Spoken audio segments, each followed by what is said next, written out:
Good evening and welcome to the Wednesday, March 23rd meeting of the Dudley Planning Board. This evening present we have Thomas Holt, Vice Chairman of the Board, Marcia Wagner, Clerk of the Board, Sean Guerin, Member, myself, Guy Horn, Chairman, and we have our Interim Town Planner, Chris Ryan from Central Mass Regional Planning. First item on our agenda, item A, approval of meeting minutes from March 9th. I believe they're done, but we didn't get them for review, so we'll do them at our next regularly scheduled meeting. That brings us to our second item on the agenda, item B. It's a pre-submission conference, reuse of Stevens Mill under the Mill Conversion Overlay District. And I believe the party's here this evening, so gentlemen, if you'd like to come forward and make your presentation. Sure.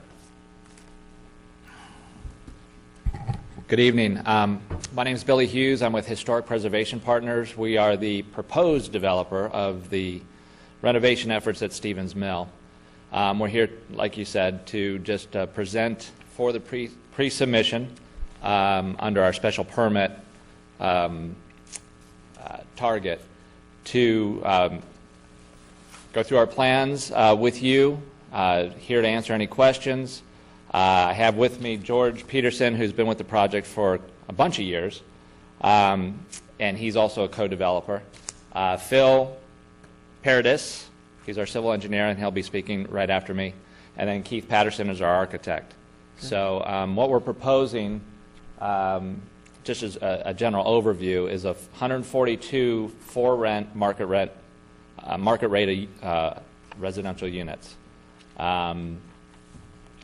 We're trying to preserve the historic nature, the historic character of the building as much as we can. At one point we did propose new construction. We have eliminated all the new construction, so we're just going back to the original historic structures. And that results in, like I said, 142 units. We're here to answer any questions as well. I know we don't have a whole lot of time to talk about this, so Phil. Thank you, Billy. Members of the board, my name is Phil Paradis with Professional Services Corporation. I'm a professional engineer. I'm a lead accredited professional and a certified professional in stormwater quality. I just want to give you a brief overview of the plan before you today. As Billy mentioned, the idea is to restore the building and different parts of the building. Initially, there are going to be two demolition. The front building that is will be demolished. That area will also be excavated so that we can get down to the first floor, expose the first floor in this part of the building. So it's about 15 feet of excavation. The infill building between these two buildings will also be taken out, and the walkway connecting these two buildings will also be taken out. What will be added will be a lobby in this area, connect these two buildings.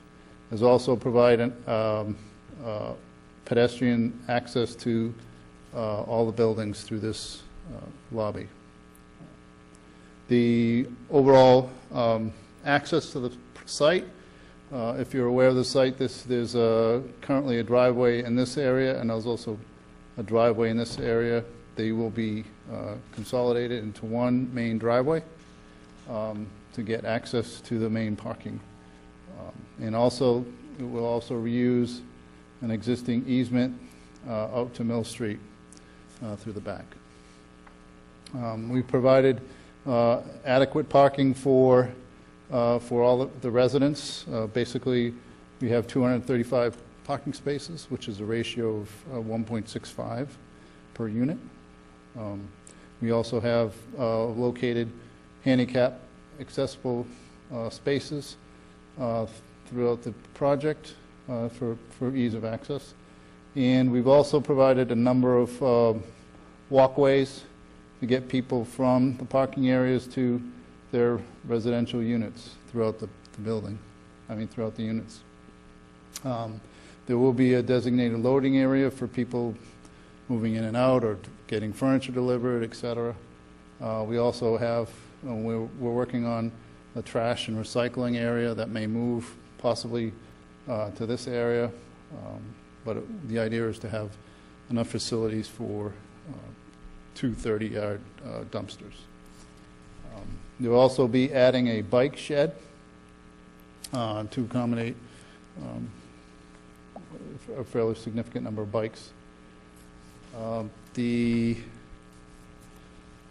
project right now is deficient in the stormwater management aspects of the project. There's no treatment. Basically, the majority of the project, the site runs off, this whole area runs off and down and right through and out to the river without pretty much overland flow. There is some portions that are directly connected to the tail race. And there's a portion of this parking lot that is drains to a detention basin. Right now, we're looking at probably modernizing that basin, probably expanding it a little bit, and then providing infiltration and BMPs to accommodate the others. Basically, there's, if you can see, there's a substantial amount of landscaping that's going to be added. So I don't think there's a whole lot of increase in impervious. You know, we're taking out a roof area here, a roof area here. We are expanding the parking through here. It's not going to be outside the limits of that previously disturbed area. So we don't, we're thinking of that because a lot of the area is within the riverfront area for the river and the tail race.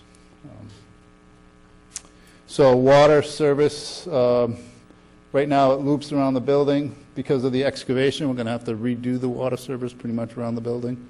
We'll be working with the fire department and the water department to meet their requirements. We think we'll probably have to add fire hydrants in the back here, just to bring it up to safety code. The mechanical room is likely to be in this corner of the building, so we'll have access water and power from Mill Street and gas. So that's my brief overview. I'd like to come back and ask you about permitting and what we can do later, but I want to turn it over to architects. Keith.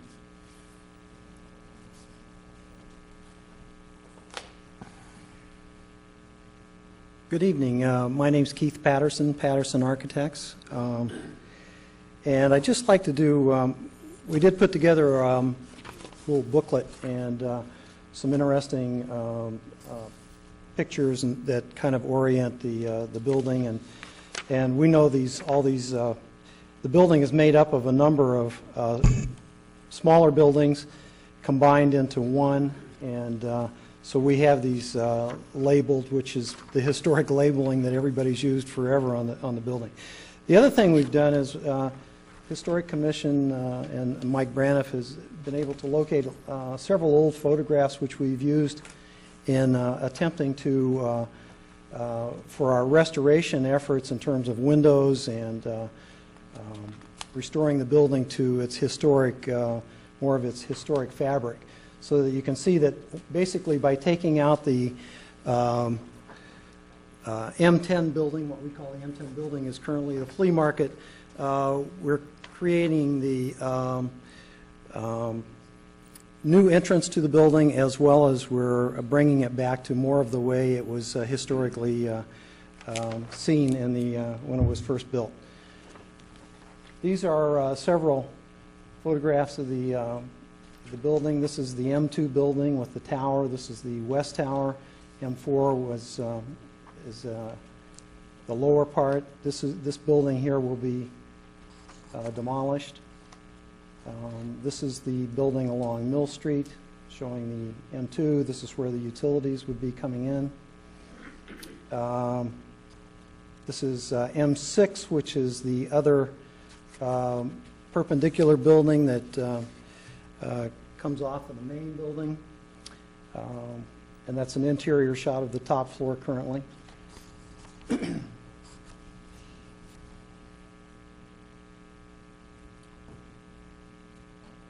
In terms of interior planning, this would be our main entrance in the courtyard, creating this new courtyard with the lobby pretty much the center of the building. We have units on this floor. This would be the first floor. Administration and meeting rooms would be here in the front part of the building. We're creating in the old boiler room a historic display room where we can create some displays and show some of the artifacts, perhaps the bell and the clock that were in the building. The tail race runs around the corner of the building and then out to French River in that direction. So what we've done is we've located an exercise facility in the old one-story building here with a patio overlooking the tail race. In terms of getting parking, a lot of the parking is along this side of the building, so we've created a new walkway and pedestrian bridge that enters into a new one-story east lobby. That's really the only new construction that we're doing, with the exception of the bicycle storage shed, I would call it. It's open. It's an open-air type structure. And we have a mix. We have 142 units. I think 35 are studios, 37 are one-bedrooms, and approximately 70 are two-bedroom units. We have no three-bedroom units. We do have a number of townhouse units. We have 12 townhouse units in the M4 building and the what used to be the old warehouse building. So I think basically that's an overview. Those units stack so that you would see those same units on the upper floors, and as the floors go up, the units drop off in terms of number. But similar units all the way through the building. We would be bringing the building up to the modern building codes. We have currently a code consultant who's working with us in doing the detailing and analyzing all the proper ways that we can take this historic structure and make it a modern, safe building for residential use. So that's basically my overview. Question. What is the existing construction, the flooring and that? Is it hickory or it's all maple? Well, some of the flooring's maple, but it's hard pine. It's southern. All hard yellow pine. Yellow pine. For the columns. The columns are like 10 inches all the way through the building. Mm-hmm. And heavy timber construction throughout, for the most part. At some point, like 1995, when they built that first floor building in front, they basically made this a one-story mill. They reinforced all the floors so they could run heavy, carts through the building. So some of the buildings, the M6 building on one floor has been reinforced with steel and concrete floors, actually. But most of the upper floors are all heavy timber type, 2-inch thick plank, and then also 3/4-inch finished material on top of that. Is there going to be any effort made to expose any of that? Well, unfortunately, in order to make it to bring it up to code, we need to do a certain amount of fireproofing. Right. And normally, the traditional way that we do that in mills is to put a fireproof topping over the top of the wood. So. Oh, okay. So most Generally, you can't, it's either do that or try to do it from underneath, and generally that doesn't work, and the floors are very inconsistent. This mill is pretty good in terms of low levelness, but the best way normally is to do the topping and then start the walls on top of that. Mm-hmm. So that's what we would be doing. Okay. Thank you.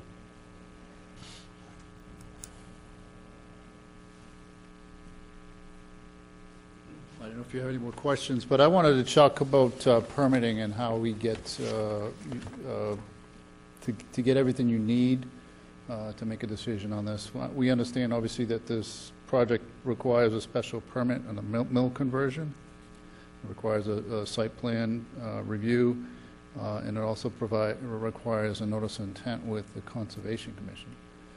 So as, you know, every town is different, so I wanted to make sure that we knew exactly kind of the procedures you guys like. You know, for instance, should we file concurrently with conservation as well as you guys for our permits to make sure that when we make plans, changes, both sets of boards are looking at the same thing? Or if do you have any preference? It's your prerogative how you want to do it. Okay. I can tell you that we use Graves Engineering in Worcester as our consultant town engineer. So the materials that you provide to us would go to him for review, and he would be reviewing it to our zoning bylaws, basically. So if you have a copy of our zoning bylaws and look under the site plan review portion, you'll see all the requirements for a site plan review. And then also, if you look in there, I believe under the mill conversion overlay district, you'll see the requirements that are there for the special permit. He would review all the materials and then basically give us an outline of everything you're in compliance with, and if there's anything you're out of compliance with, he would let us know. Obviously, he would let you know too. And we don't have a problem if you want to work directly with him and get all of your details or organized and in line where they need to be before you actually make a presentation. That's what we've done in the past. Okay. With people that come in for large projects. Because I know sometimes it might have to go back and forth 3 or 4 times to get things straightened out, and you don't necessarily have to come back and forth before the planning board. We only meet twice a month, so Right. you could take care of some of the stuff during business days, and then come back on a meeting night and present everything all at once. Okay. We don't require that you have the conservation permit in hand when you come to us, but you will need it to get a building permit. Right. So. Okay. And do you know if the Conservation Commission also uses Graves? No, they use, they have a consultant that they use Okay. for the environmental stuff. Graves would do all your stormwater management. Okay. He would review all of that through the planning board. The consultant for the Conservation Commission is basically looking at wetlands, and in this case, he'd probably be involved with the Riverfront Act, to make sure that you meet that expectations. Okay. So I didn't know if there was any outstanding questions or outstanding issues you think we missed in terms of our presentation, or? I'm assuming in a project this size, you're going to have it sprinkled. It's going to be on a fire sprinkler system? Yes, it would. Okay. And would there be elevators in the building? There will be. There'll be 2. 2 elevators? Okay. And you did mention earlier that there would be a loading dock area or unloading area for deliveries and people that were moving things in and out of the facility? Yep. Okay. And your parking ratio you mentioned was 1.65. Did you take that from our zoning, or is that above what our zoning requires? Yeah, the required is 1.5. Okay. So then you probably have some space for visitor parking. Yeah, I mean, I don't imagine all the units will be having 2 cars. Okay. And you'll have a landscape lighting designed for this also? Yep. Okay. Yep. That's something that the consultant engineer would review also. Landscape and lighting? Yeah. Are we proposing outdoor lighting? Pardon me? Outdoor lighting for this? Yes. Yes, right? Yeah. Okay.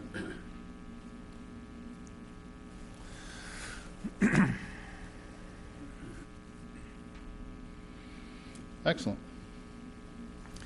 And then I would say also, just one of the things that seems to get missed every time is look for proposed snow storage areas if you're going to Yep. have that.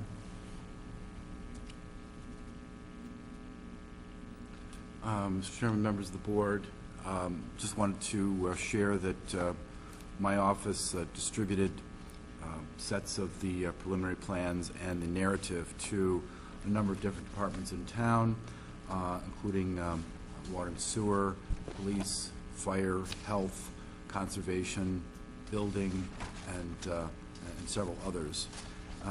We did get a couple of responses back from the police department and from the water and sewer commissioners, and those items are in your packet.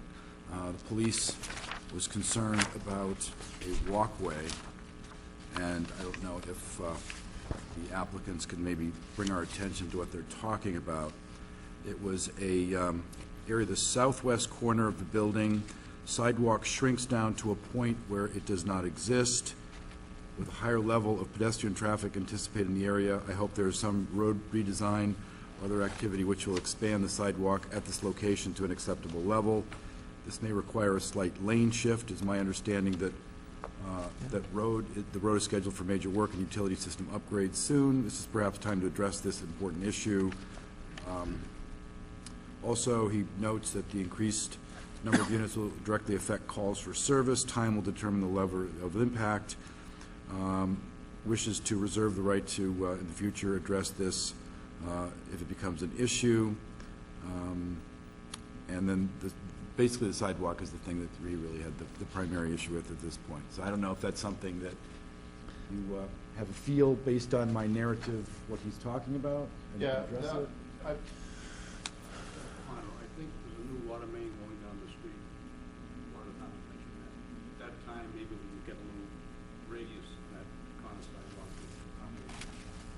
Yeah, because that's the corner you said your utilities would be coming in off of. Yeah. So, I mean, it would require shifting the road probably about 3 or 4 feet just to provide enough, people, a 4-foot wide Sidewalk. accessible. Okay. And the water department was noted that there would be water laterals brought into the property from two different locations to provide some redundancy. Is that correct? We're working with the water department. We just got that notice today as well, so we'll Okay. work with that. The idea was that if one, for example, one was shut off, there still would be service to the building from another point.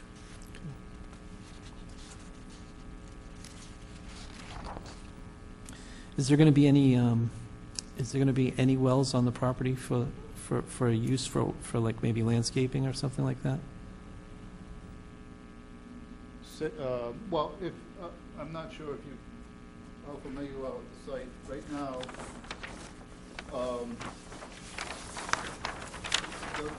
the whole area in front of the building is finished, except for a very small boundary in front. So, and then all along the edge, it's a gravel road, and it's just whatever is allowed to grow. There's no growing trees. So the idea was that this is kind of the schematic of the landscape that we would provide. So to provide islands, Right. just along as well as along the building. But would you have like a sprinkler system for that, or would it be if you don't have a sprinkler system, it's not an issue, but if you had a sprinkler system, would that be water that would come from the town supply, or would you have a well for that, or? Okay.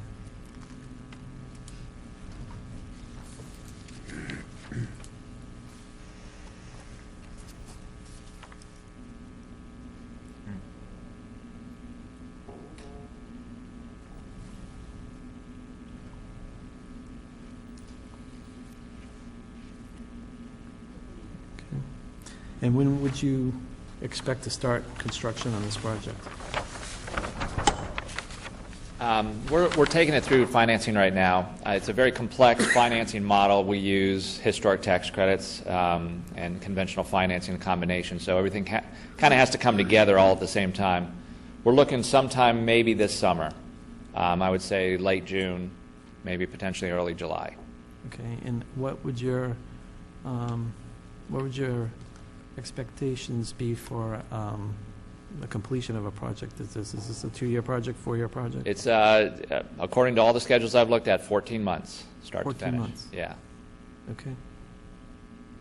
It's pretty contained. It's all interior work, mostly.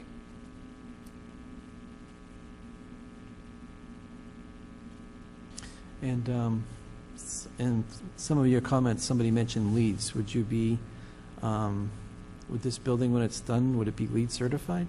No, that's not our intent. To get that stamp is just something you just take it through an extra step. To be honest with you, a building like this, just by nature, by the way it's originally constructed, is more than LEED certified, but you just don't get that stamp. Okay.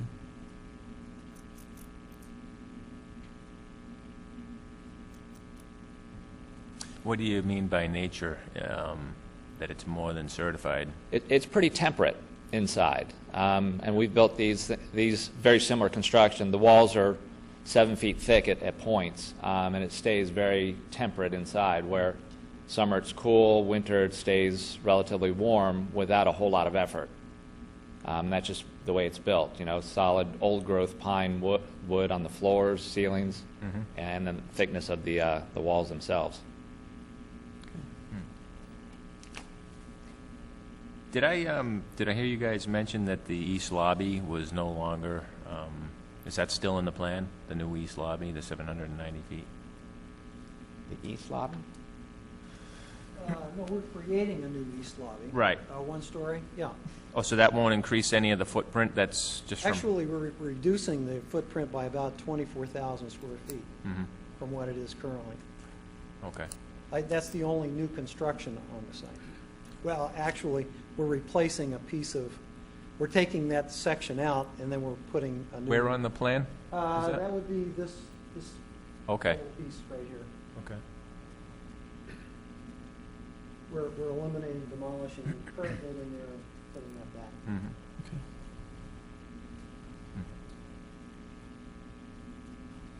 That's M7A, correct? Correct.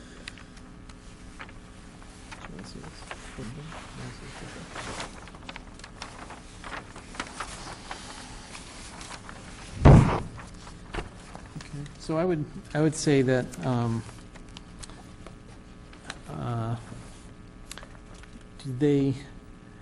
so you haven't actually applied for the permits yet, so you haven't gone through the applications and the application fees and things like that. Correct. All right. So once you get that done, I think then you could get in contact with Graves Engineering, because we would take a retainer from you to put in your escrow account for the project, and those funds would be used to pay Graves for his professional review, and then you know, once you feel that you've gotten all the details worked out with him, and he's satisfied that you've met the requirements of the zoning bylaw, if you wanted to come back and make your presentation for the permits, and then we vote on it. That's, to me, that would be the most economical and effective way to do it. It's a lot, like as you say, it's a large project, so this could take a while for you to get everything straightened out. Understand? Yep. So.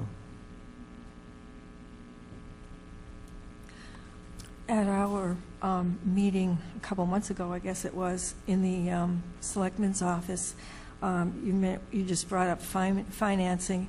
At that time, you mentioned that you would not be using HUD financing. Is that still the case? That is still the case, yes. Okay. That brings up a question that I have. Are any of these units that you're proposing for this project, would any of these units be affordable housing units? By code, we are responsible, or we're required to have 10% to be affordable. Okay. But they are not under an affordable program that's run by a state or the federal. They would just simply come in and qualify. Okay. So then the town of Dudley could say that we're adding affordable housing units to our affordable housing stock. That's correct. Okay. Which is not a bad thing. So are you going to target, even though you're not going to go through any programs, are you going to target any type of percent of median? No, this is simply market rate. So what you'll see, and this is kind of, we've lived this over and over and over. Like I said, we've built these or renovated several mills in several different states. Our market necessarily is not here yet. What you'll see potentially is that our market rate, which is not necessarily above anything that you already have here in the town, but if you put it in Boston or if you put it in Worcester, it might be double. Our target is just anybody who wants to live in our building, and if they can afford the rents. Now, typically what you'll see, our demographic, which ultimately ends up, it's not our target, but you'll see a split between kind of the empty nesters and the millennials. And those are that's the demographic that is attracted to the building to live in that type of lifestyle. So, Let me be a little bit more specific about my question. You may or may not be familiar with the state of Massachusetts subsidized housing inventory that is kept at the state level. Towns are required to have 10% housing, 10% of that type of housing that is registered at the program, or they could be subject to what are called friendly 40B projects. And so you know, for a project like this, the town may or may not want to have these units to qualify for that. So it's just something to keep into consideration. Again, I don't know if the planning board is interested in having that added to the mix, but a rental project, all of the units qualify for the inventory. So even though only a portion of it percentage-wise is set aside, you get credit for every single unit for your SHI number. So that's just something we can discuss at some other time. I wanted to throw that out there. Okay. What determines, or why did you make the decision for it to be apartments and not condos? It revolves around the way you finance it. Historic tax credits, both federal and state, require you to maintain the same ownership and not do anything to the exterior of the building or anything that qualifies for an historic cost or an expense for a minimum of 5 years.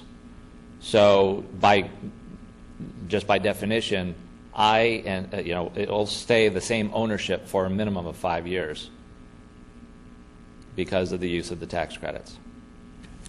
Okay. I had another question on that vein, and I forgot what it was. Oh, you mentioned empty nesters and millennials. My interpretation of millennials are people who are interested in building equity.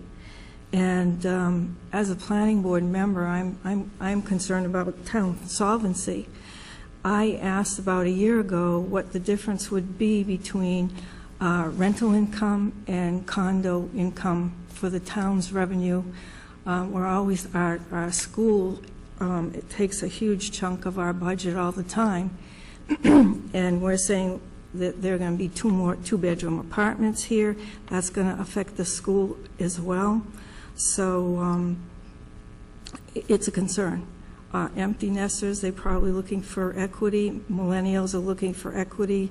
They'll be looking for condos, I think. Can't do it with tax credits. And that's why I denied the tax credits when they came before the board until I had the answers. And those answers were never provided. The tax credits are the only way you preserve these buildings. Without the tax credits, this would have been torn down. Well, we have to consider the building.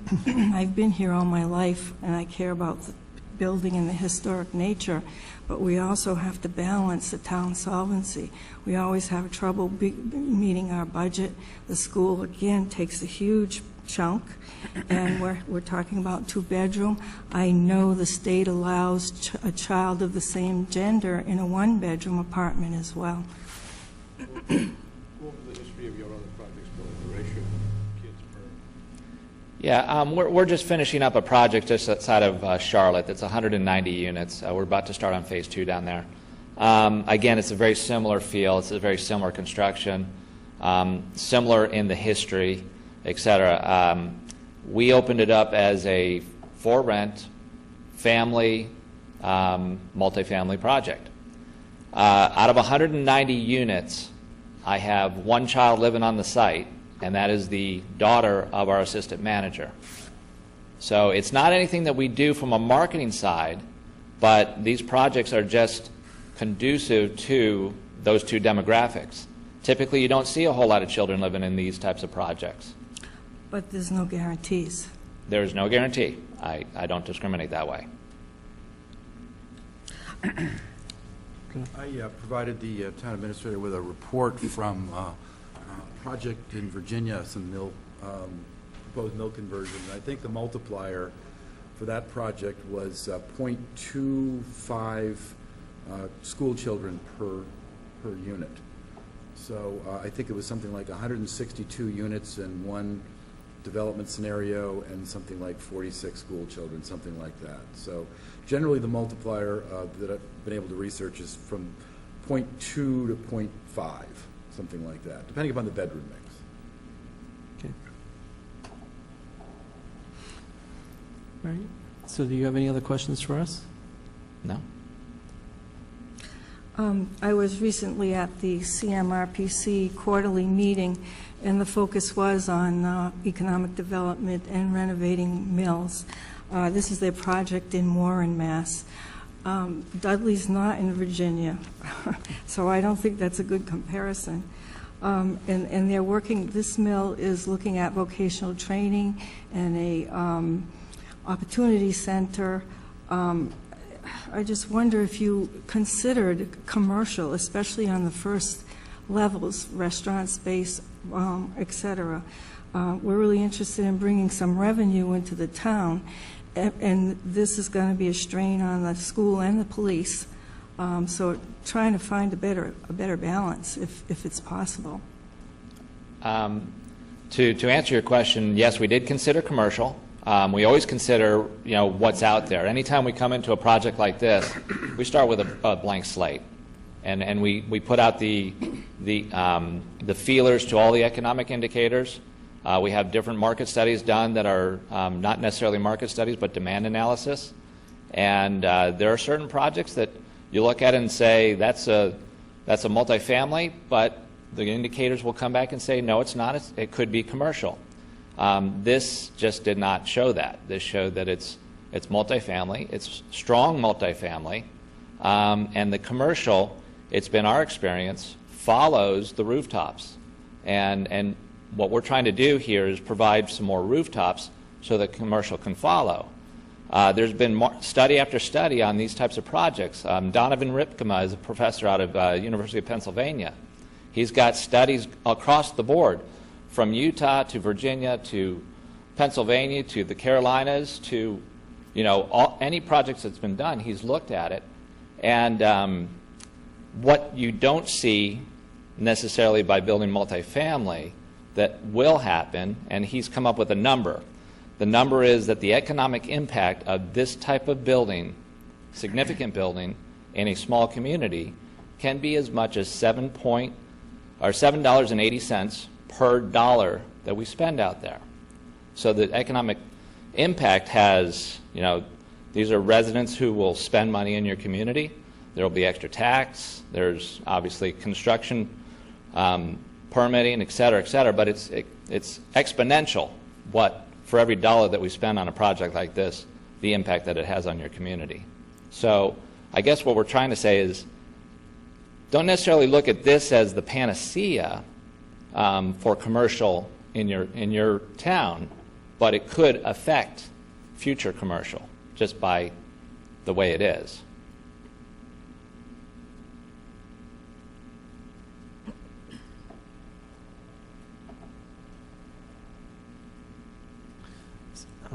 Just getting to that, my only other question would be is, you said this is a 14-month project so your intentions is doing the entire residential complex all at once. So if something came up mid-project, if some commercial use or some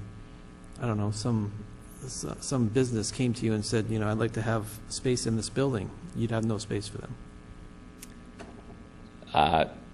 I wouldn't say nothing's impossible, Okay. but if we submit a set of plans to you, the set of plans has been well thought out. They spend 4 to 6 months designing the building, and each aspect of that design has an impact on the other parts of the building. So we'd have to take a look at that.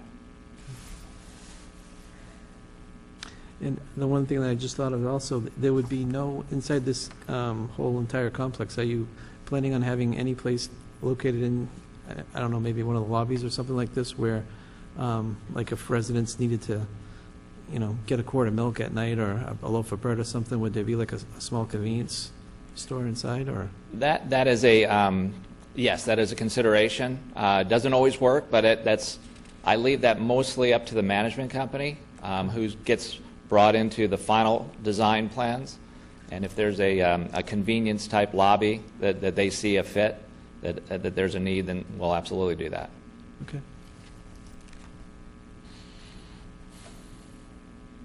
I just had a question. During the site evaluations, was there any hazardous materials that we know of that are going to require removal? If I said no, I'd be lying to you. These buildings are fraught with lead-based paint. You got asbestos throughout. As far as the site goes, I'm not sure. That was my Yeah. focus on the site, if there was any soil removal or anything that was found I contaminated. didn't see any, George, did you? Okay. But that's standard. You'll typically run across underground storage tanks that you have to bury or pull up and Yep. clear out. Tanks removed out back, the number 2 oil tank beside the boiler room was removed 2 years by June 11. The number 6 came out, I think, 20 years ago. Okay. All right. Thank you. And just to, in order for us to design a stormwater management system, we'll have to do some test pitting out there, so obviously we'll be diligent in terms of those issues, because we don't want to put an infiltration system in an area that's contaminated. Okay. Thanks. Okay. Thanks. I was just checking in the notes here from Water and Sewer, and they said that Louis Gribb, who was our former superintendent, who's now retired, said he thought it would handle it. Has this gone through an engineer yet with that to see if the lines would hold everything, the Where? flow? You want to address that? I didn't hear the question, sorry. Oh, I'm sorry. Water and sewer. We already covered a part of it, but I'm just reading in the notes here that our former superintendent said he thought it would handle it. He recommended it going to the engineer. Have you done that yet, or? We have not. We will be, we've been working with the town in terms of, from what I understand, there's a proposal to replace a water line. Yeah, that's happening, yes. Okay, so we're going to be tapping off that. And in terms of sewer, right now, I think the project outlets to the sewer and then actually comes down along the river. Right. And so this portion is going to be excavated anyway, so we're going to replace that portion. And at that time, we're going to review what the condition of Modify the it. system. Yeah. Okay, thank you. Yeah.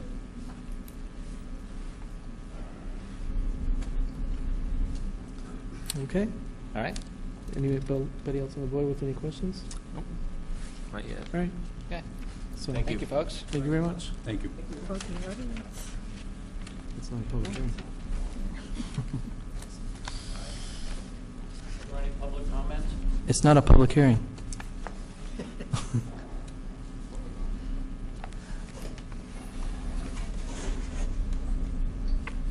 Mr. Fox, if you'd like to say something, you're welcome to.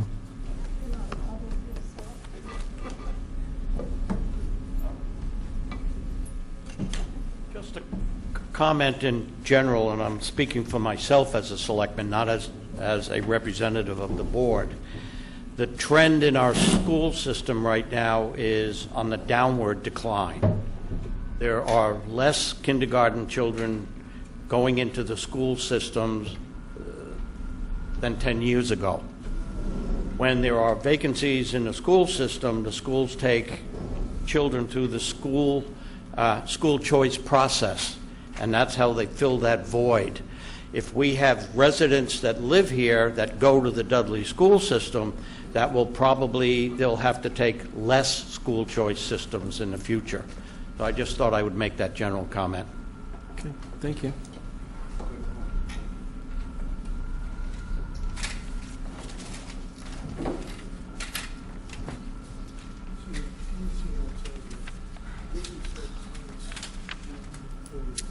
Okay, moving on to our next item, I think if it's all right with the board, they need a minute to just clean up their stuff. If we could take like a 1 or 2 minute recess, that would be fine. Okay.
Okay, so we're back. Thank you for that quick recess. Our next item on our agenda is item C, Town Planner Job Description, and we have Town Administrator with us tonight to discuss that and go over that. Good evening, Mr. Chairman. Thank you. Board members, thank you for allowing me to be here this evening. So you should have a copy of the Town Planner Job Description, which I've made some revisions to that I would ask you to consider. And the initial purpose and thrust of the job description was to add the duties of Economic Development Officer and Grant Writer, and also to provide that the position would report to on a daily basis to the administrator versus the planning board. So they would work under the direction of the planning board, but their day-to-day responsibilities would be to the town administrator. Since that time, the Board of Selectmen had an opportunity to meet with you, Mr. Chairman, and as a result of that meeting, it was decided that it would be best to look at a planner position less than full-time. And so I made a second set of revisions, which are included in the document, and those revisions reflect the fact that the position would assist with economic development and grant writing, but to say that a 20-hour-a-week or a 19-hour-a-week position is the point person and the primary contact is a bit much. So the second round of changes that are incorporated in here reflect the fact that the position would be approximately half-time. And then what I did add in here is the position would be paid on an hourly basis. So presently, as you know, the position is budgeted based upon the former town planner that was here.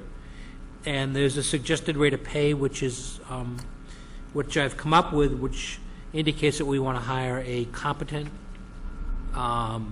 experienced professional, and so the rate is reflective of that. It also is reflective of the fact that it's a half-time position. And I think it's significantly harder to attract someone to a job that might be half-time than it would be to attract someone to a full-time position. So the rate is higher, and on the high side, the rate would be between $36 and $41 an hour. And then I had an opportunity, because I wanted to present you with an alternative, And an alternative salary range would be somewhere between $25 and $30.50 in that range, which is more consistent with what full-time planners are paid at this level. So the higher range reflects half-time position, getting someone who's experienced and finding someone who can bring a lot to the table. The alternative is reflective of the fact that that's probably what, if you were to advertise a position full-time, somewhere in the range of that $25 to $30, $31 an hour is about the limit. So I'm happy to go through any questions that you might have on the job description and answer any questions that you have at this time. Yeah, the one thing that I just wanted to ask you was, and I think I know the answer, but I wanted to hear it and get your opinion on this.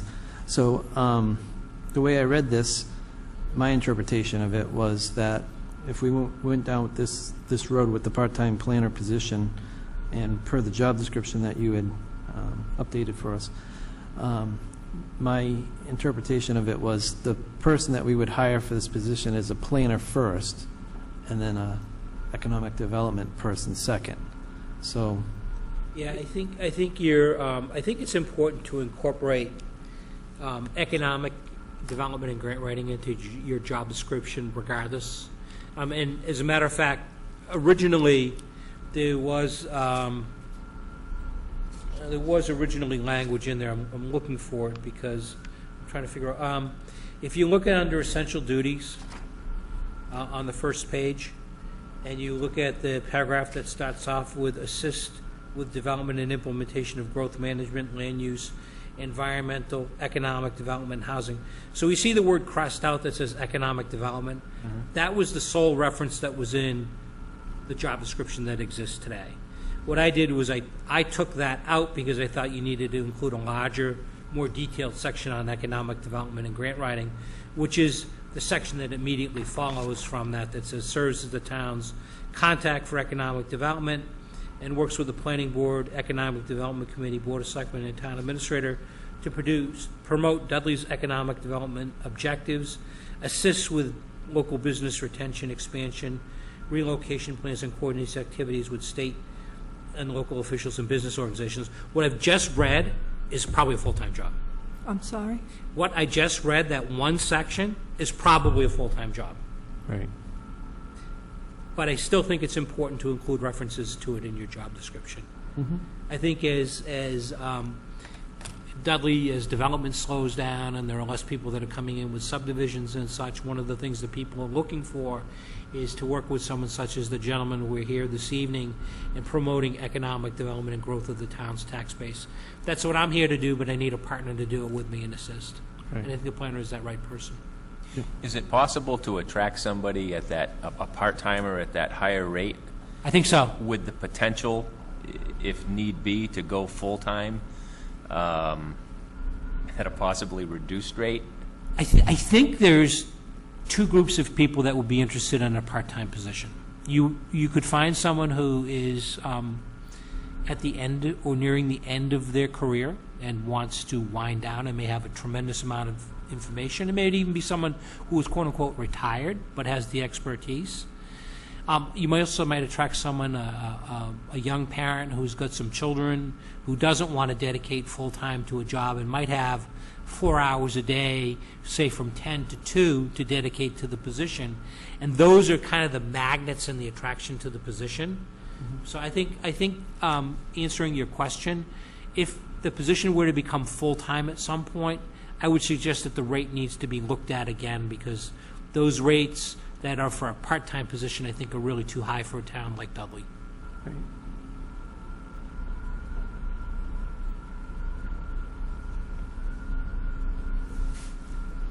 And I just wanted to clarify, when I looked at those rates, I wanted to offer you what I consider to be an alternate, which is if we had a full-time position, 40 hours a week, I think somewhere in that 51,500 range, topping out around 63,000 is about the right market. What I don't want to do is set a rate or recommend to you set a rate that's too low. Then you end up in a situation where you don't have a sufficient number of applicants and you have to start all over again. And Chris, being a professional in the business, can tell you all about towns that do that and how difficult it is to find and attract qualified personnel. I did a quick check of what municipal planning positions were out there right now that were advertised, and I saw Southborough, and granted Southborough demographically is different than us, but they're a residential community and they're looking to attract business. They're 87,000. We're not Southborough. Right. But, you know, it just gives you an idea of a comparable sized community of about 12,000 people. That's what they're looking for. Right. And the other thing you have to realize, too, is if we go to a full-time planning position, we have to add benefits on top of that, which could be an additional $20,000 to $25,000, depending on the... There's a huge savings not having to have benefits, and that's why, again, having that person attracting to the person toward the end of their career or maybe retired, or the younger professional who's got young children or whatever, I think that's our target. I would agree. I mean, I think if in, 1 or 2 years down the road, the economic times change and we start seeing subdivisions coming back in and we need a full-time person, then we could readdress it at that point. But I mean, nobody has the crystal ball to know what tomorrow holds. So I think we have to do what's realistic for the town at the stage that we're at. And what I'm seeing right now, this is my opinion, Chris, you can correct me if I'm wrong, but Central Mass Regional Planning is helping us out, 40 to 50 hours per month? Approximately, about 12. My position provides about 8 per week, so that's 32. Mm-hmm. And then the administrative position provides 4, so that would be about 40, Yeah. 48. But in terms of volume, walk-ins, phone calls, emails, very low right now. I don't have any, in any way, contradiction to your assessment that it probably should be part-time at this point, for purely planning duties. Right, and I mean, we would have this person at part-time if it was, let's just say 18 hours per week. We're at 36, we're at 72 hours per month versus the 48. So, I mean, I think from a planning standpoint, we're going to be fine. And then I think we'll see times where there are lulls in activity altogether, and that's when that would give this person the opportunity to work on some economic development. But I think it has to just be clear, and I don't know if that was the case with the Board of Selectmen meeting or not, that the person that we hire for this job has to be a town planner first and an economic development person second. But that's just the nature of the beast. I mean, if people come in with a site plan review and a subdivision happens to walk in the door, you have to take care of that. You can't let that wait while somebody's writing a grant. That would have to be addressed. But I would hope that with this person reporting to you on a daily basis, if something like this took effect, then you can. Obviously, you would be notified, we would be notified, and then if it was a situation where the person was in the middle of, let's say, writing a grant, and we had some, massive town project come into the planning board that required this person's expertise or full-time, or all their time dedicated to this new project, then we would have to, I think we could go back to Central Mass Regional Planning and ask for some help with Absolutely. something like that. I think that's a great plan. Yeah. Mr. Chairman, also, just to add, I think, one additional demographic to the market that Town Administrator was talking about, I think there are some towns that we know of that are interested in at least looking into the possibility of sharing a town planner that would form the equivalent of a full-time position. So that may be, looking for that kind of partner also may be something that might be workable. We did discuss that at the Board of Selectmen meeting. Actually, we've already gone through that a little bit, so. Yeah.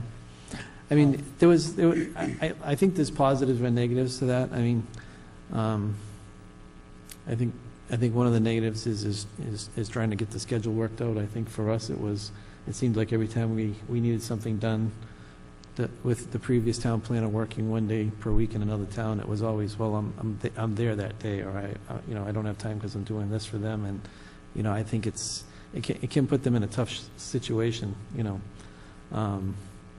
It can put both towns in a tough situation, but it's not. I don't think it's ruled out of the possibility, right? No. No, and one of the things I think is really important that we talked a little bit about is day-to-day, the person's got to kind of check in with the administration office. Mhm. So if the person's going to attend a conference or a meeting and it's relevant to what is going on in Dudley right now, absolutely. But if something that's got pie in the sky, then we've got to be judicious in terms of how we spend our 19 hours a week. Right. You know, I think it's really careful that we do that, and I think that's what the taxpayers would be looking for. Right. Another question is, due to being part-time, is this being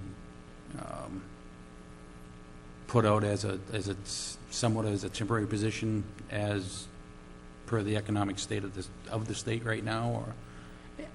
I think it's wise to have the position part-time, just for the reasons that Chris stated earlier. Marcia stated very correctly, we go as the schools go. You know, but I hate to cut the town budget to nothing and see all of the money go elsewhere, because I think we have important programs that we want to promote here also. So, you know, I don't want to cut for the fact that we're giving money to another department. You know, so I would advocate strongly that this position is necessary at halftime and support it. Right, and that in the future, it may be necessary full-time. Again, we don't know what the future holds. Right, and it would only take a couple of quick tweaks to kind of get the position to full-time, the job description to full-time again. We don't know. And we may find out, we may say at the end of a year from now, when we're going through the budget, boy, we'd like to have this position be more. Fine, then we'll do it. It mentions that they would report to the Economic Development Committee. Our Economic Development Committee is kind of defunct currently. I know, but not forever. Not forever. I was reading the community Development plan. Community Development Plan of 2002, I think it was, and they did. The committee did surveys. They asked the town to come in to see what the townspeople want to see the town look like, how it wants to grow. 2 or 3 years ago, we did the exact same thing with the Economic Development Committee. So I'd be happy to sit in with whoever comes in. We don't want to reinvent the wheel. We don't want to spend time doing the same things we've done over and over again that haven't, been productive. So. Is there also going to be, like we ran into the last time, I haven't read the full thing here, so it might be a basic upkeep of the office and those duties, clerical duties? I think that's standard. I think anybody coming into a Well, I professional understand that, person working. We ran through this before, so. But I did ask, and Greg, you had commented at the Board of Selectmen meeting, I did ask that if we had a part-time person, if we could get 1 to 2 hours per week from either a town hall floater or a clerk, Yeah. that could help with basically like the filing, if there was an excessive amount of filing, and doing the minutes for the meetings. Right. That would just free up that person that's a professional, planner, economic development person to do what could be more effective to the town versus just doing, clerical work, yeah. I just wouldn't want history to repeat itself, that's all No, I'm saying. and that's a really good point. The budget does reflect that we've got $2,000 in addition for clerical assistance. Yeah, and that should give us the 1 to 2 hours per week with And if you get a really busy time, it'll allow you on occasion to do it 3 or 4 hours if you need it. Right. that would be great, because we wouldn't want to see. You don't want to fall behind. No, and Chris, you can attest to this. There's a lot of work that's gone into getting the office back into order, and we would like to. Yes, and still more remains to be done. I mean, I think the things that need to be done are making the computer filing system more efficient so you can find things quicker. Like I told you the last time we talked, that we could not find the master plan electronically. I'm sure it has to be someplace. There's no doubt in my mind that it has to be there. But there are some file folders that are called things that don't have necessarily the logic that I would suggest. Could be easier to find things that way. The filing system, there's so many things like VHS tapes in one of the drawers that could be in cold storage or the dead storage at this point. Things that just make the office, I think, run a little bit quicker. Somebody who's only here 19 hours a week doesn't need to spend 2 hours finding something. So these are the kind of things that I think what we'd like to do, as we move forward toward the date of the hire, Dominique and I would like to get done for you, so that they can step right in and just hit the ground running. We appreciate that. I can say I'm a huge believer in digital filing, Yes. so. 100%. It's the way of the world, and as Chris said, you don't spend time looking for it. So this position needs to be filled by the end of June? That's when our new budget would start, yeah. Yes. That's our hope. So to facilitate finding a qualified person in that time frame, would if we didn't have somebody that we were completely happy with, does CMRPC have the ability to facilitate a person on a temporary basis, knowing that it would, with the foreknowledge that it would be a temporary basis in the meantime for the wages that we're indicating? Well, we have a system in place already. Obviously, this arrangement here, but we actually have hired somebody, retained somebody on contract for just this specific type of application. It's called a circuit rider planner, who would go to a community and basically serve as a town planner as long as necessary. So if you needed to go beyond that 6:30, I think we could accommodate you going forward. Certainly, this person has been that we have retained has been a qualified town planner and town administrator in central and north central Massachusetts. So one of the things that I was going to talk to you about in my planner's report, I could elaborate on it right now, or I could wait for that, is going forward what some of the options are, actually to make it even more affordable from here till June. So I can throw that on any time. Okay. I think if you didn't mind, we'd hold that to your report. I think what our goal is here tonight is, if we can, I think we need the Board of Selectmen would like us to get vote on this job description, because it needs to then go forward to the Personnel Board for their review. Correct. So And approval. Yep, approval and review. I would like to vote on this job description, and I would like to also, I guess if we vote on the job description, we're actually voting for a part-time position, but, it's like one vote. We are, however, you don't have to include the salary rate the way it is here. I did that for informational purposes. I would never expect it to be part of a job description, Right. but for informational purposes, I thought it was important to give that information to the Yeah, board. correct. And that would probably be something that our Personnel Board would pick up on right away. There's no doubt.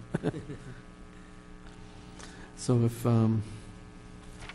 the board's inclined, I would like I said, if we can get the job description voted, and the fact that we're going to vote for a part-time planner / economic development person with some clerical help to be provided either from the floating clerk in town, or maybe there'll be a shared clerk or something like that for the office with another office. I'm not sure how it'll work, but that's, the town administrator is aware of the need, so we'll have that covered.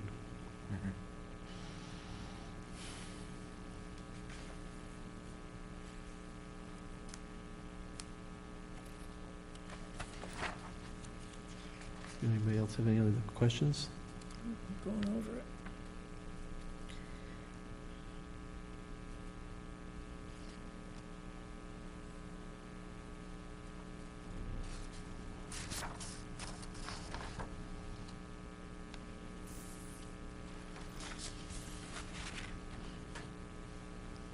You truly feel that we can grab somebody for part-time at that rate? I do. I think finding someone who's experienced. A duplicate version of Chris, if we could find them and extract them away. That's the type of person that I would envision being able to get. I think it's important to get someone with experience, because someone with experience can get more done in less time than someone who has to spend time researching stuff and thinking about it. And Yeah, be off the top of the head. yeah, you got someone who knows, and just, they can just do it. I say, this is what I recommend. And I think this board would be well-served by someone who's very businesslike in that area.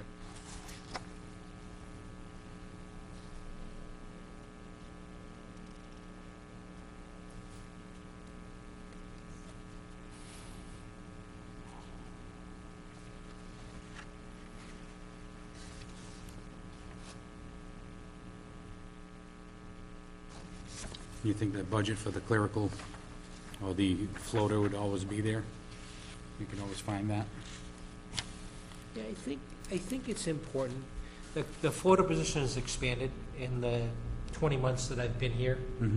I think we've got someone who's really good and really qualified. And yeah, I would rather see this one person assuming multiple job responsibilities than to be bringing on part-time people that only work 2 or 3 hours for one department. Then you don't have any loyalty or continuity because that person's going to leave. So I much prefer the system that's in place right now, where there's one person who wears many different hats as the floater. And she does a wonderful job. She doesn't need it.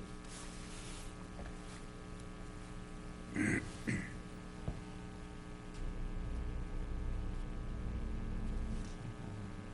think I'm good.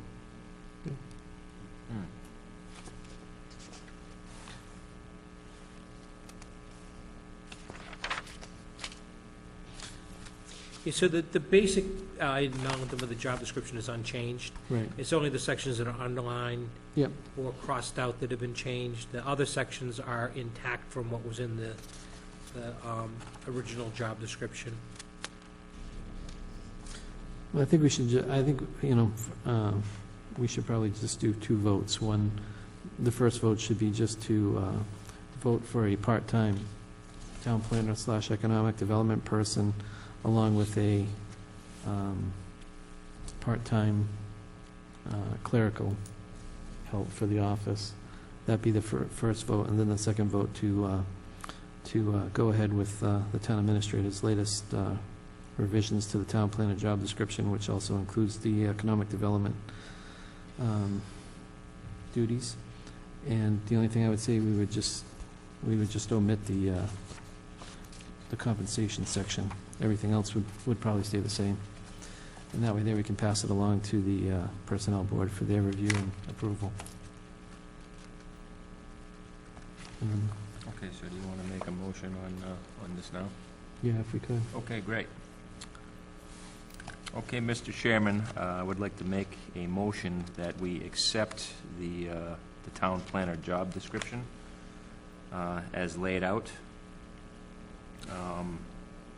with the exception of the compensation rate. Could you just mention the date of the revision?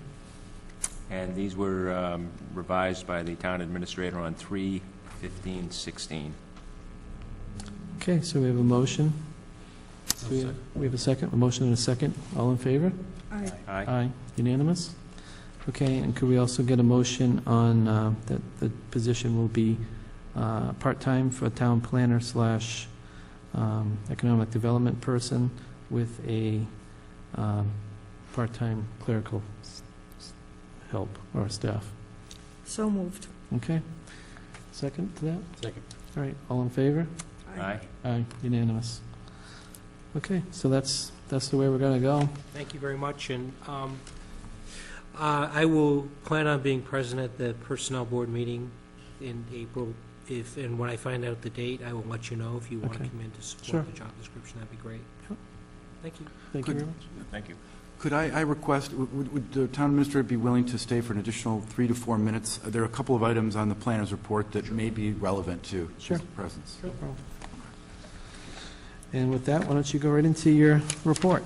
Okay. The first item, other than the activities March 9th through March 23rd, is that I'll be seeking direction from the board related to the annual report and how this should be developed and by whom. Obviously, CMRPC has only been with the town for just a few months now. Obviously, it would be very difficult to come up with a comprehensive, but maybe working together with perhaps the chairman to develop that report. Is that perhaps the best way to go? Were you able to find in the computer system the past reports from Yes. previous years? Okay, so that I think will be a great starting point. We can take we could probably take last year's report, go through it, take out what's not important and replace it with what is important for this year. Do you generally put like a table of the number of applications by type that came through the course of the year? I Like think the it number- might just be mentioned. Okay. Yeah, we'd have to look at how the last one's done, but then we could look up what was done for this year. Okay. The next item, it relates to the planning board assistance. As I mentioned, the CMRPC has retained a planner to be a gap filler circuit rider to go around and do exactly what I'm doing right now, but be dedicated to that. That's hired specifically for that purpose. They're going to be placed in Millbury for a couple of months while they look to replace Lori Connors. And either here or Barry Rutland, which is a couple of other opportunities. We lost our planner. We lost Eric Smith. He's going to Athol for the full-time town planner position up there, so we have to replace him. But the two options are to bring this Mr. Flynn in, Kevin Flynn. He's about 60 years old. He has a lot of experience with being a town planner in Massachusetts, community development. He's a block grant writer. He's somebody who has done economic development as well. So he may be actually what you may be interested in hiring him at some point.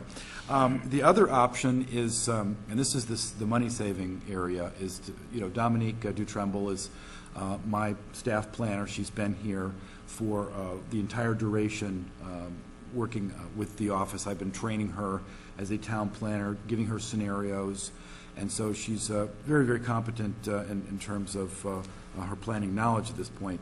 The other proposal could be to turn the position over to her with my mentoring constant in the background at a much, much lower rate. So the most recent contract extension could be reduced by as much as 30 or 40% compensation-wise as you lead up to hiring your planner. So these are two options that perhaps you may be interested in discussing, but we're probably looking to make a change in the next maybe week or two. So just wanted to throw that out there. Okay, email. This is an issue that has been a recurring problem. I think I've noted it several times in planners' reports, but it has not been resolved satisfactorily. I would say that probably 1 out of every 2 days that I am in the planning office, 1 to 2 hours of time is spent trying to get the email system up and running again. Apparently there is what's called a PST file that just won't cooperate. And Debbie has done so much to help me that she's, she must be, come out of seminary school or something like that, because she has been so patient for all the times that I've gone back and said, it's not working again, it's not working again.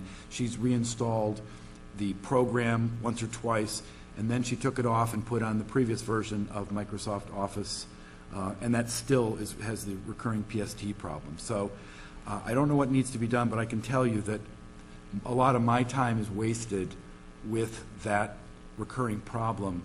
And if you might want to consider, we talked about the cloud, the Microsoft Office 365 that might have more stability in regard to that type of thing. But Debbie says that not a single other department experiences this in Dudley Town Hall. Plus, this is a problem that actually occurred while Eric was here as well. So it's been going on since September, well, November, certainly. Well, my email works flawlessly.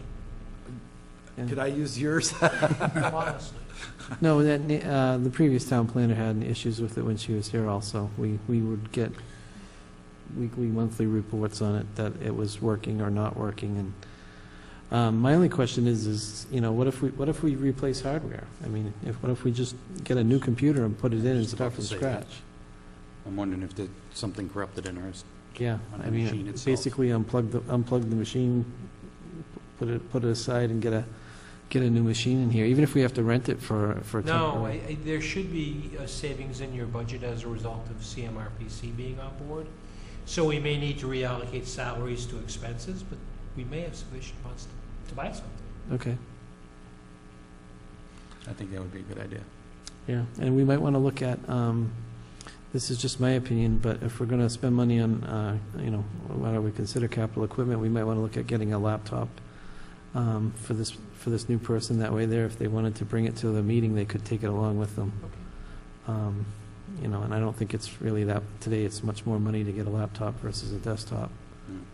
And if the person would like to have a bigger monitor, that's something we could probably use the existing monitor or get a bigger monitor if they wanted that. It's nothing to hook Yeah, up, right? and just have the laptop on the table with a keyless keyboard and a plugged into the bigger monitor, that's That fine. way they could use it vehicle bound, whatever, Right. Right. on site. That's what they do in Millbury right now. They have it plugged into a Docking station. docking station. Yeah. They have a 24-inch monitor that it's connected to. It seems just like a regular Even computer. better, 2 monitors. There you go. Right. Exactly. Yeah. Okay.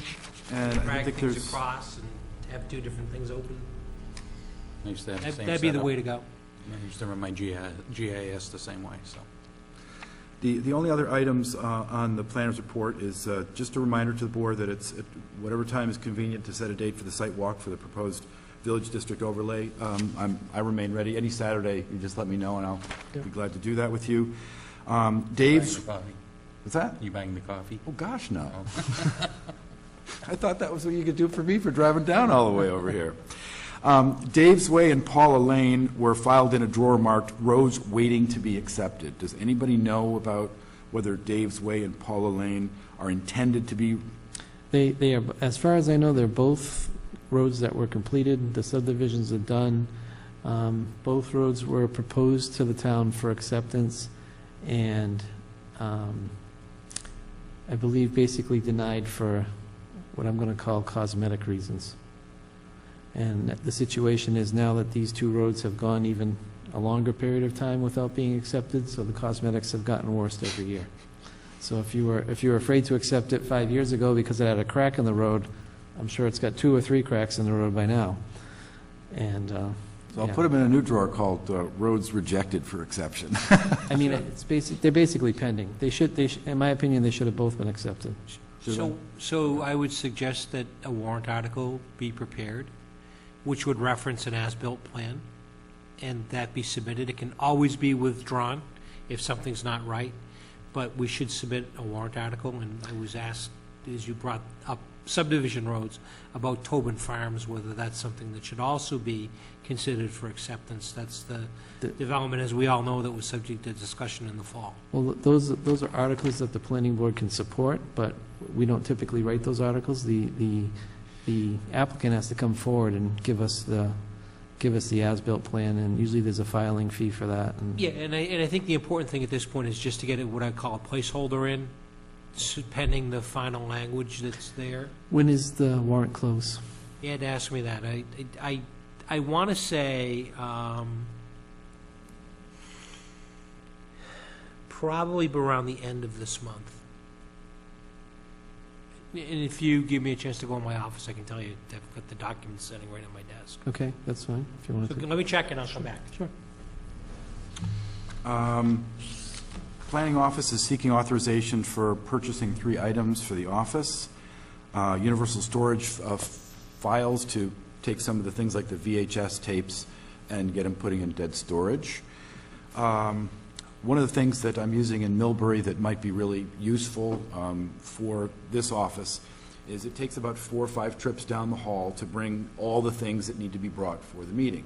They have these carts. They're file carts. You can put the zoning bylaws, all the files for the night, all of your binders, the gavel and everything else, and you pull it up like a suitcase and you pull it on wheels, bring it in, and then bring it back. So that's also another thing that I think would be useful. Maybe not necessarily right now, but at some point.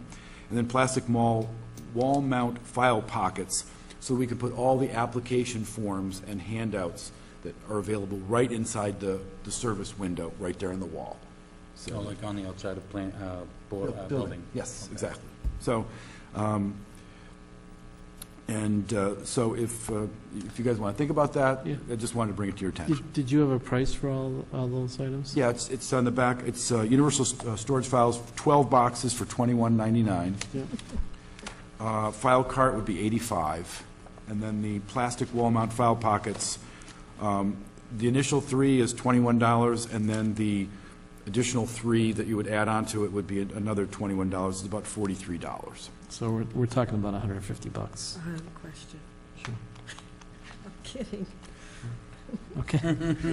Yeah, I mean, I think we have money, plenty of money in the budget for Okay. that, because I believe our budget for office-related expenses was like $500, and I think you've only spent, you didn't spend, I think the last thing that we signed off on, the voucher for the 3-ring binders, that was like $60 or $70, so Right.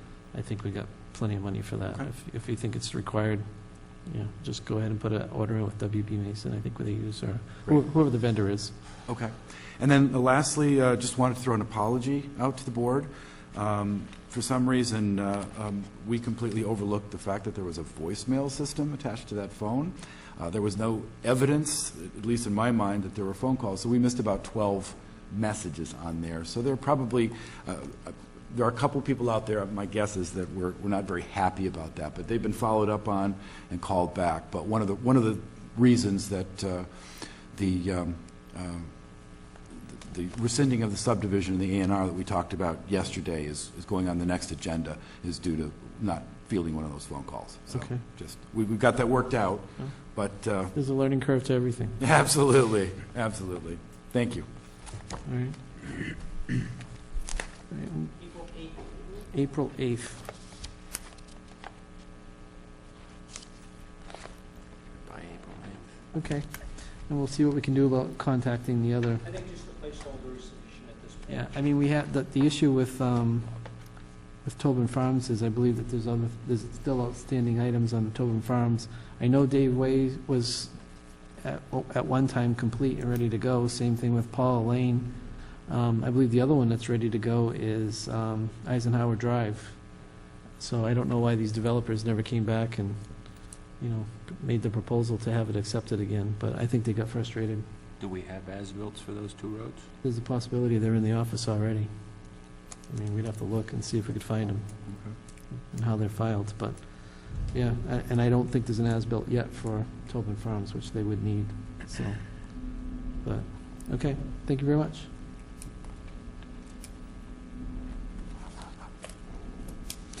You also may see in your packet under tab F that there are two communications CCing the planning board letters in opposition to the Islamic cemetery. Okay.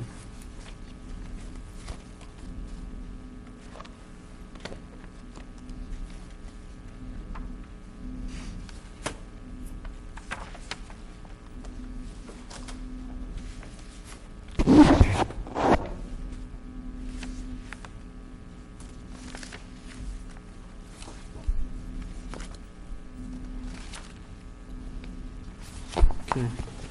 So I'm looking at this bill that we have here from Graves back from February 9th. So this was from the Nichols College parking lot review for their lighting upgrade. We decided that this was going to be considered maintenance and not require a whole new site plan review. Do you know what the status is on this? Did we... We received, you mean in terms of their review? We have this form here that typically we sign this and it goes back and then it gets paid. Right. To my knowledge, that hasn't been done yet. Well, that's why this is being brought forward to tonight. Okay, all right. So.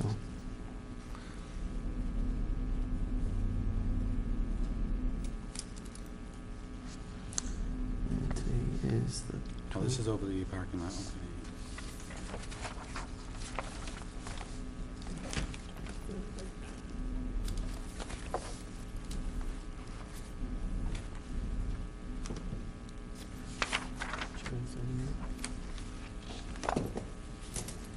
And as far as you know, is that the only outstanding bill that we have left with Graves? I believe so, yes. Okay, Yes. so that's all been squared away. Yep. We do need to, if you could, you can, that you can forward back to the town accountant. I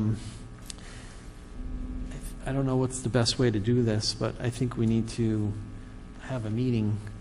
I'd like the town administrator, too bad he left, I just thought of that, but with the town administrator, yourself, the planning board, somebody from the planning board, and maybe the town accountant and the treasurer, Right. just to come up with a new system that we could use for future, so that basically, in case everybody doesn't know on the board, what was happening is that the previous planner was basically keeping track of the monies that would come in and go to the professional review account.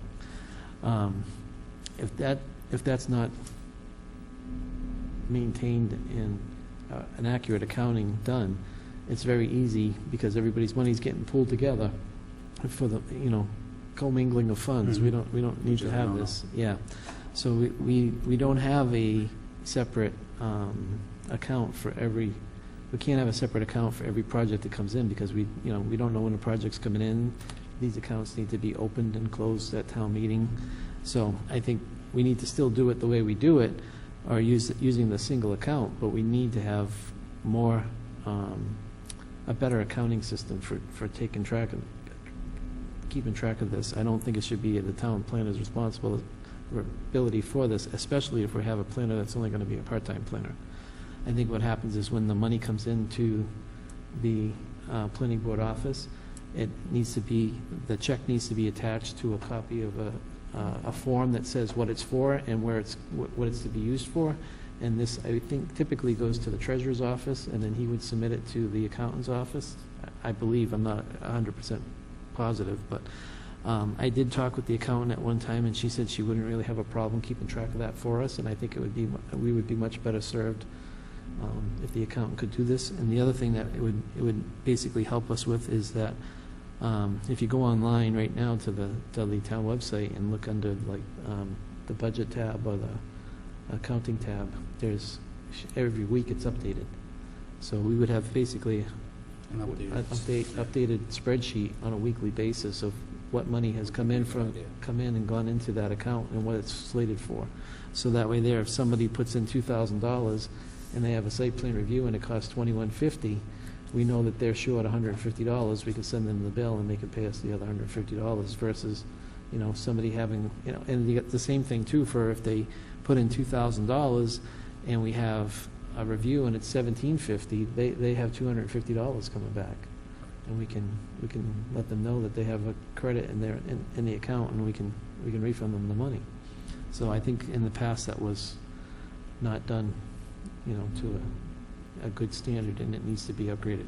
And I'm not saying that we can write that policy or protocol on how to do this, but we need to get with the people that could do it for us and ask them for their assistance in setting something up to going forward. Would that go through Greg and then through I think we have, treasurer I think the treasurer, the accountant, Greg, and probably Chris and myself, if everybody's okay with that, could get together for a meeting and just explain that to our people with the finances and ask them for their help in setting up a process for this going forward in the future, so we don't have a problem. Because I know that what ended up happening was Graves ended up writing off about $450 to give us a clean slate, because we were billed, somehow we were billed for more than what was paid. So it would have came out of the town's funds, but Graves, because we've done so much business with them over the years, has said, well, we'll just wipe the slate clean. So they basically gave us a $450 credit to clean up the outstanding account. So I think that was, their good faith. I don't want to have to go back to them in 2 years and say, we need another credit, So I think we should be able to do a better job at accounting, but I don't think it necessarily should fall into the office of the planning board. We're going to take the money in, and then we're going to forward it to the treasurer or whoever's supposed to get it, and then the treasurer's going to forward it to the accountant. And if the accountant can get it into a spreadsheet format where it's updated on a weekly basis like everything else is, I think we'll be in much better shape going forward. Much cleaner. Would you agree? Mr. Chairman, do you want me to make contact with the town administrator next Tuesday and start setting that up? Yeah, if you wouldn't mind. Okay. Whenever I know it's a lot of people to get together, but if you could get him and the treasurer and the accountant together, I'll make it happen. I'll just come whenever it is. You can let me know, because I don't think it's going to take long. I think maybe 30, 45 minutes. We should be able to sit down and explain what the situation is, and they can hopefully, maybe they don't have an answer for us immediately, but they can think about it and give us their best recommendation. Okay. Because I think going forward, it would be in everybody's best interest if we had the finances straightened out for the town. So, okay? That's good. Anything else? Let's check the agenda. Actually, can I bring up one thing? Sure. And it's been brought up to me a couple of times. I've yet to get an answer on it. Going back to the Stevens-Lennon, or Idlock Place, I should say. The street coming up from Main Street to Village Street it's been told to me that that technically was never accepted by the town. It's a driveway to the mill. Could that cause a problem down the road? How do we find out if it is a town road? I mean, I know we have all the services going up and infrastructure there, but was it actually accepted? Because that was a driveway at one point. I think at this stage of the game, it really wouldn't matter. I mean, eminent. Well, I'm just asking. If the town really wanted it. Eminent domain. I mean, Yeah, I take it by understand eminent that, domain, or, you know. I'm just saying down the road, if there was whatever arose, I mean, could that cause a problem? It would, I don't think it would be a problem for us. It might be a problem for the landowners. Okay. They would pay for the upgrade of the road to town standards, and then it could be accepted in that sense. I mean, Well, I'm just asking, right. you know, I don't want to leave anything open-ended, that's all. I think once this project is done, that whole area of town is going to be in a better shape than it currently is. You know, he already heard from the police chief about fixing the sidewalk at the corner of the mill, and if the road needs to shift, whatever. I mean, I'm sure there's town taking on both sides of the road there, so I know the mill building is very close. Oh, you've got to go back into the road when you walk that. Right. I know the area very well, so. Yeah, so, I mean, I think for them to be where they want to be, I think they're gonna, there's some mistakes of the past there. I think they're gonna have to fix them, and I think it sounded like they were willing to do it, so. Now, where was his other job they said they were finishing up? Did he say Charlotte? North Carolina. I wonder if I can get the address for that. Well, I think if you go to Historic Preservation Partners, their website probably has all their projects listed. All right. Yeah, I think it was probably the old Cannon Mills in Charlotte. I'm going to be down there pretty soon, so. Where they made the Take a look at it. where they made the cotton You can send- towels. Send a friend over to take a look at it, see what it looks like. That's all. Okay. Anybody else have comments? Good. Okay. And I don't think we're going to have any comments from the audience, so. Do we have more chairs back there? And again, we didn't have any correspondence from town council on the executive session matters, so that will get just postponed until the next meeting or until we get some information back from him. So I think we would be looking for a motion to adjourn. Mr. Chairman, I'd like to make a motion to adjourn. I'll second that. Have a second? All in favor? Aye. Unanimous. Thank you. Good night.